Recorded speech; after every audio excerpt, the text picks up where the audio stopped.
Tea Squad, it's me Keisha and I'm here with this week's All Tea All Shade Love and Hip Hop New York Season 7 Episode 9 review. I got some behind the scenes tea for you all, so let's get right into it.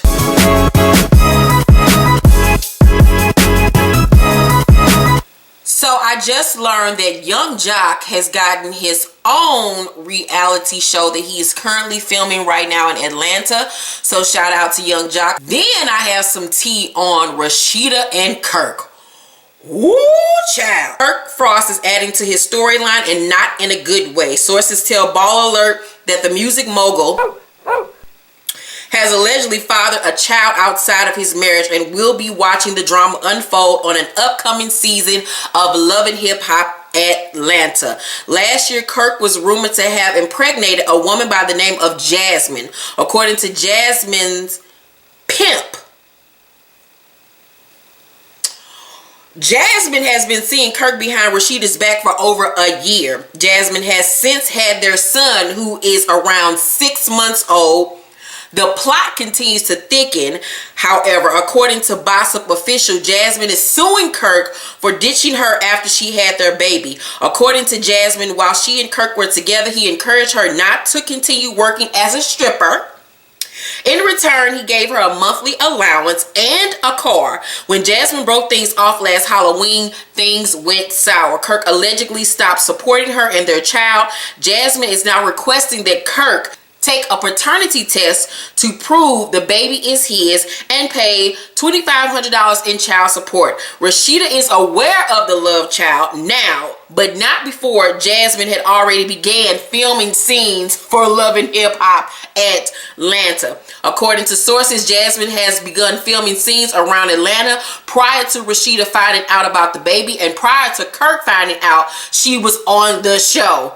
Ooh, Mona. In fact, once word got back to Rasheeda that Kirk's side chick was on the show, Rasheeda refused to continue filming. It was only after a long talk with production that Rasheeda returned. Reportedly, all of this drama will appear on Love and Hip Hop Atlanta's upcoming season.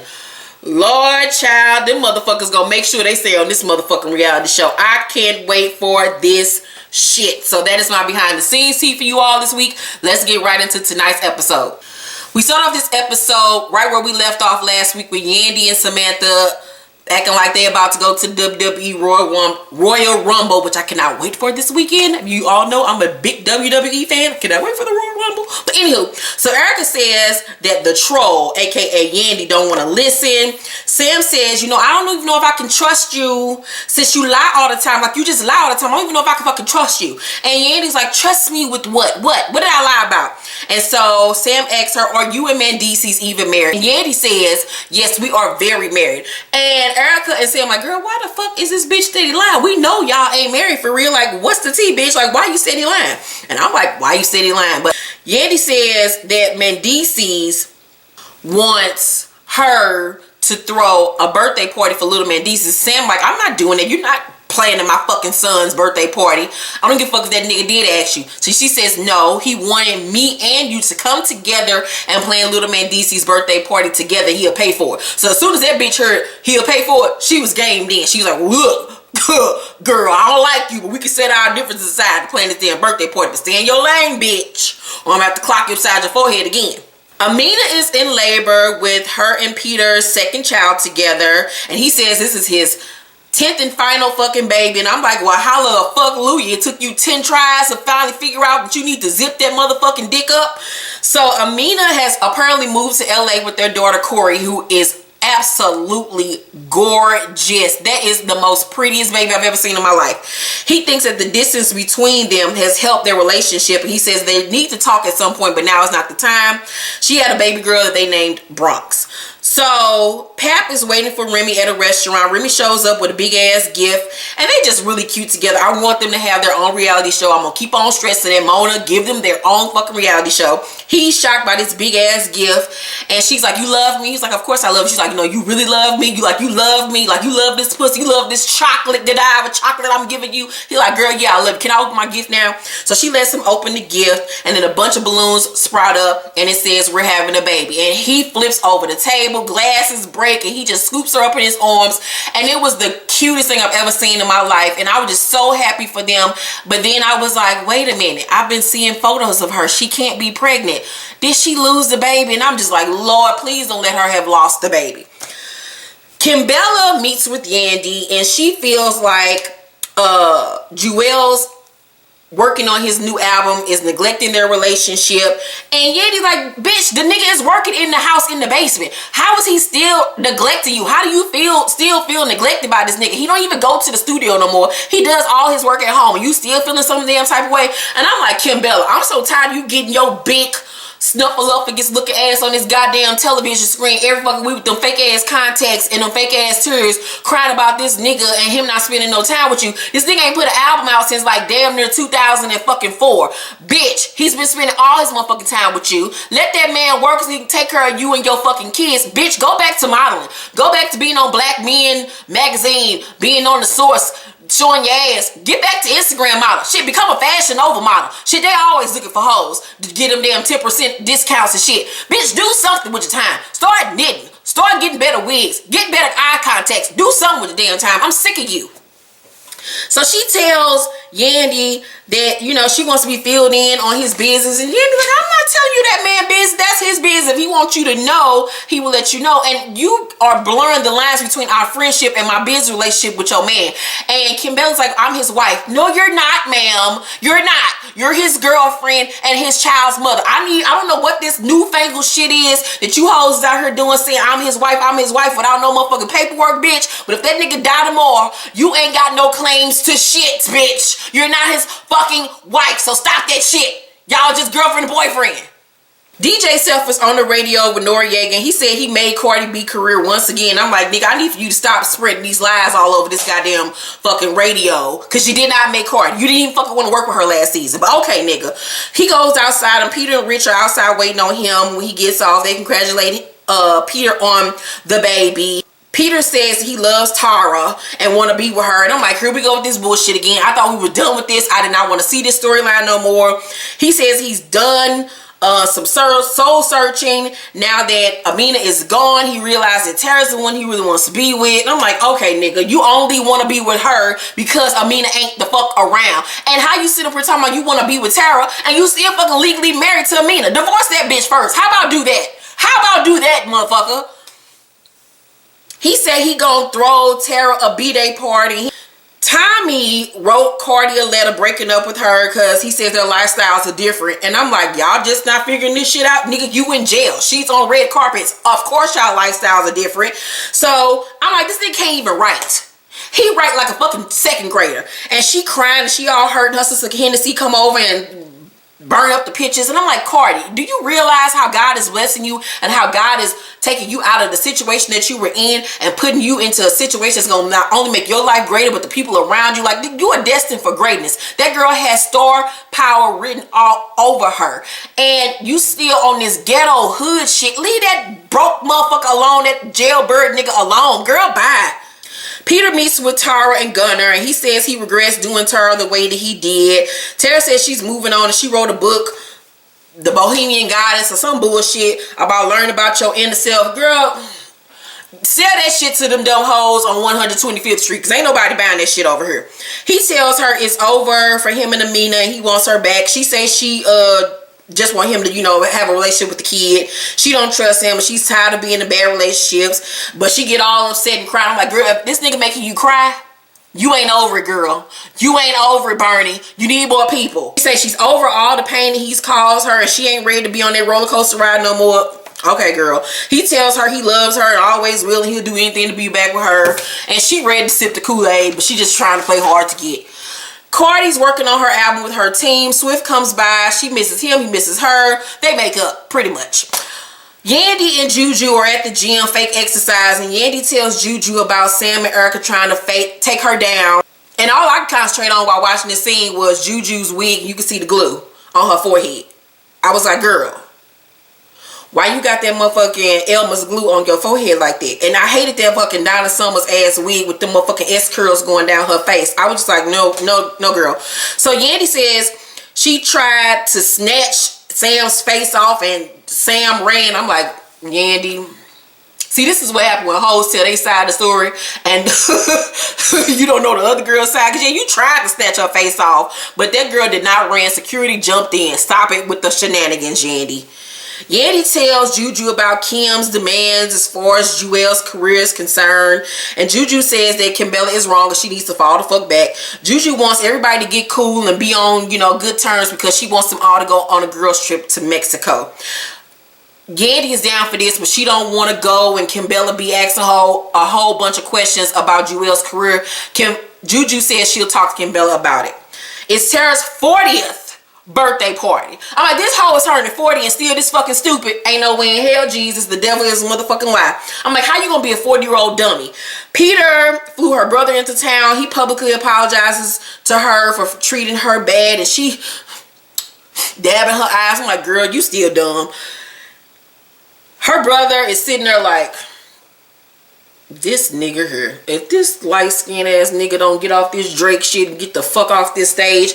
So after he gives his little public apology, she says, this is the Peter that I love. This is the Peter that I want to be friends with. No, this is the Peter that you want his cock in your mouth. Yandy meets with Juelz, and she says that her and Kim are not speaking since she wouldn't tell Kimbella none of his business dealings. Juelz walks in with an attitude. Yandy tells him that Kimbella wants to be more involved in his career. He like, how the fuck is she not involved in my career? I work from fucking home. What the fuck? What the fuck is this bitch talking about? So he getting tired of Kimbella and all her foolishness. And he's mad that she got Yandy involved in the situation. And he's like, you know, I've been out the game for a minute. I got 4 kids now. When I got into this motherfucker, all I had is one. The whole industry has changed. I need to bring in money from different revenue streams. And he tells Yandy, you know, I need for you to get on it. And she's like, I can't get on it until you give me the motherfucking music. And he tells her, I ain't give you the music until I know how this money's coming in. And I was just like, his new song with him and Dave East, time ticking nigga where my money at. That motherfucker is the shit. If you haven't heard it, go look it up. It's the shit. He got a hit on his hands. We get to see Cardi and her whole Dominican family, and it was a really cute scene, and they all are, you know, Team Swift want them to be in a relationship with each other. And Hennessy tells Swift, you know, you need to get on my sister while you can, while she's single. And I like Swift, but I just think how you get them is how you lose them. And I'll never forget that he was trying to be with her while he had a whole relationship. So if you would do that to that bitch, what makes me think that you wouldn't do that to me? At the very end of the episode, unfortunately, we see Remy in the hospital crying because her baby was forming in her fallopian tubes, and of course they weren't going to be able to save the baby. The doctor then told her that she can't have any more children naturally, so of course she's upset about this. You know, Pap is trying to be there for her and telling her, you know, don't worry about it, but she's just really emotional, and I just started crying and breaking down. And he tells her no matter what, you know, whether they can have kids or not, we're going to still be together. We're going to still rock it out, and I still love you. But she's just upset, and she does not want to hear it. And me personally, I know exactly how she feels, because when I was 31 years old, when I got sick, I was told by my doctors that I actually had emergency surgery where I almost died. If I wouldn't have had emergency surgery, I would have died. And while they went in and performed the surgery on my stomach, they saw my fallopian tubes, and my fallopian tubes were the size of tennis balls, both of them. And so they were like, we're gonna, you know, after, you know, you heal from the first surgery, you're gonna have to figure out what's going on with your, you know, fallopian tubes. I had all these tests and stuff done. Come find out I had dermoid cysts in my fallopian tubes. And the doctor's like, okay, well, I had a colostomy bag for 6 months from 2012 to 2013. And the doctor's like, well, we do your reversal surgery for your colostomy bag. We're going to have to, you know, perform surgery on your ovaries, and we're going to see if we can try to salvage just a little, you know, salvage whatever we can. But if we can't, you know, you're going to have a partial hysterectomy. So I literally was in a position where I didn't know going into the surgery whether when I came out if I was going to be able to still have children or not. So for literally about 4 months, I was just on pins and needles waiting for my reversal surgery. And I was in a long-term relationship at that time with my ex. He did not have children. He wanted children, of course. I have my son. But, you know, every man wants his own child. And I just remember crying my eyes out when I was told that information, that I possibly wouldn't be able to have children anymore, because I wanted another child. I was a teen mother. I had my son when I was 18 years old, and I always envisioned myself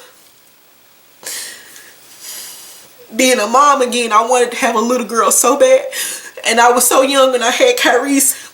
And I cherished it when I had Kyrese. But you know, I was young. And I always wanted to have that experience again. So when I was told that I wouldn't be able to have kids, like, I was just fucked up. Because I was just going through so much at the time. You know, I was sick on bed rest. I couldn't do shit. I couldn't bathe myself. I couldn't even get up and down the steps. I had sutures and staples in my stomach. I had a colostomy bag.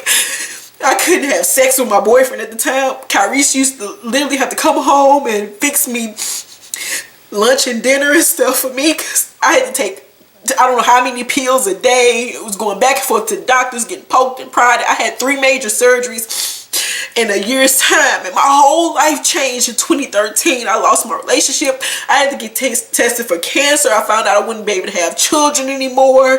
My career was having a major high, major low. It was just so much stuff happened to me in 1 year. So I know exactly how Remy feels to be told, especially when you're in your 30s and you think you have time to have another child and you're told you can't and you don't have the choice. It just upsets me, and I just know exactly how she feels, because I'm at peace with it now, not being able to have any more children. But it's a fear for me going into relationships that, you know, because I've never dated a man that has kids. So my biggest fear is I meet someone that falls in love with him and he wants children, and I can't provide that for, you know, a man. And I don't want to provide it anymore. And I don't want to adopt or anything like that. I'm at peace with it. I'm at peace with just having my one child that I love to death. But I know exactly how that girl felt in that hospital bed, because I literally woke up and the first thing that I asked was, you know, was I able to salvage anything? And they were like, no. So I had my fallopian tubes removed. Whew. And my ovaries. So all I have left is my uterus. And that happened to me when I was 31 years old, you know. So I felt really bad for Remy. And it just pisses me off, because I had this viewer yesterday come underneath my Real Housewives of Atlanta review and say this to me. And this is the shit that pisses me off about people. She got underneath her. Her name is LB Godchild. I'm going to say your name, because if you have that much balls to come underneath my shit and say this to me, I'm going to have balls enough to say your name on this motherfucking video. I don't really watch this show, meaning Real Housewives of Atlanta, but I'm sure this review was lit. If you don't even watch the show, what the fuck are you doing even commenting?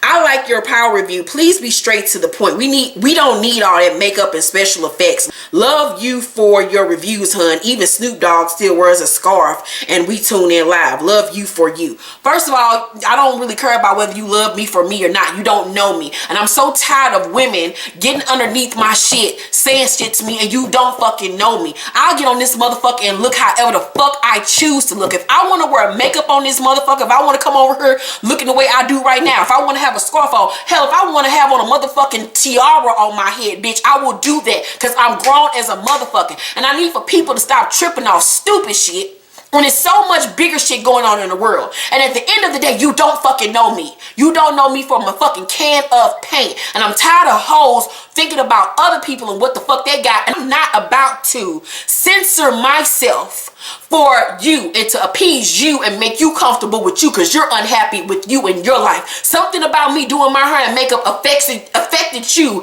that much that you took time out of your day to come and write that little stupid ass passage to me, when you need to, baby girl, put some motherfucking makeup and get that hair together, because you looking quite matronly. You look like you a mother of 10 and your nigga don't talk to you, don't want to be with you, don't want to touch you. You looking like you real sad with your life. Don't come underneath my shit judging me. The Color Me Pink channel is all about shits and giggles, women supporting women, hell, me giving advice to other women, us loving each other and being there for each other, not turning each other down and trying to change people to be who the fuck you want them to be. I'm not gonna change for nobody. You don't know my life and the shit that I've gone through. And I could not be here right now talking to you all. I could have literally died on November 17th, 2012 if I wouldn't have went to the motherfucking emergency room when I did. They told me if I would have waited any longer, I would have been dead. So the fact that I'm even standing right here talking to you all right now is a blessing. Every day that I'm able to walk down the steps without it taking me 5 minutes is a blessing to me. Every day that I'm able to wake up and be with my son is a blessing to me. Every day that I'm able to write another book is a blessing to me. Every day that I'm able to thank God just for me being able to see, walk, talk, hear, breathe is a blessing to me. So stop worrying about stupid shit. LB, God, love, child, whatever your name is. If you so godly, you got the nerve to put God in your motherfucking name. Act like it. Act like it. Stop telling people how to live their fucking life. And I'm gonna tell you motherfuckers this in 2017. You come underneath my shit saying dumb shit to me, I'm gonna put your ass on blast and I'm gonna cuss you the fuck out on camera. I'm not gonna type no shit to you. I'm gonna say it on fucking camera. Stop worrying about other people. Especially when you don't know their life, you don't know their struggle, you don't know what the fuck they go through. The fact that I even get on her and still do this shit, like I said, I ain't never got a fucking paycheck from YouTube for doing this shit. I do this shit because I love it. I love hearing the messages from women saying, you know what, I was having a fucked up day, but I watched your video, you made me smile and forget about my troubles. I go to you when I'm thinking about killing myself. I go to you because I'm having bad relationship problems. I go to you because I'm sad and depressed. I do this for those women and men that are out here struggling every day just to be happy. I do this to make myself happy. I like doing my hair and makeup to make me happy because it makes me feel good about myself. And if you don't feel good enough about yourself, I ain't got shit to do with that, but don't come underneath my shit telling me what I should and should not do on my motherfucking videos that I have to sit up here and edit and load up and do all this shit. If you feel that motherfucking strongly about it, Miss Girl, create your own motherfucking YouTube channel with no intros. But guess what? This girl over here is gonna continue to have bomb ass motherfucking intros, slam motherfuckers on the daily, because that's a part of me and who the fuck I am. So if it offends you, if it bothers you, don't fucking watch, fast forward, or keep it the fuck moving. Cause we ain't got time for all that hating bullshit over here on this channel. I'm tired of you hating ass hoes, you motherfucking disrespectful, miserable ass women that need to get a fucking life. Stop being motherfucking internet trolls. Whew. But anywho, had to get that off my chest. I give tonight's episode a B+. It was very good. As you can see, it really affected me. Again, the February book club pick is Angie Martinez, a memoir. I have the book link down below. We will get together at the end of February to discuss the book on Instagram Live. And for all of you that don't know how to get on Instagram Live, I will show you on a later video when it's closer time to have the live discussion. I love you all, and hopefully my testimony, my story has, helped somebody, heal somebody tonight, give somebody some encouragement. And we just got to be there for each other as women and stop trying to tear each other down and be there and love and support one another, especially with the times that we're living in. Not even just as women, just as human beings. We all need to band together because there's so much hatred in this world right now. And we just got to just be better people. Just be better people. Stop saying negative shit to people. Just be positive. And I hate that slick diss shit when you come with something nice first and then come with the little sneak diss afterwards. Save that shit for somebody else. Get the fuck off my damn channel with that bullshit. I love you all, and I will see you Wednesday for my Black Ink Crew New York review. I will be watching a New Edition movie. I'll probably be tweeting about it. So if you don't follow me on Twitter or Facebook, my handle is down below in the description bar. I love you guys and have a great week. Bye.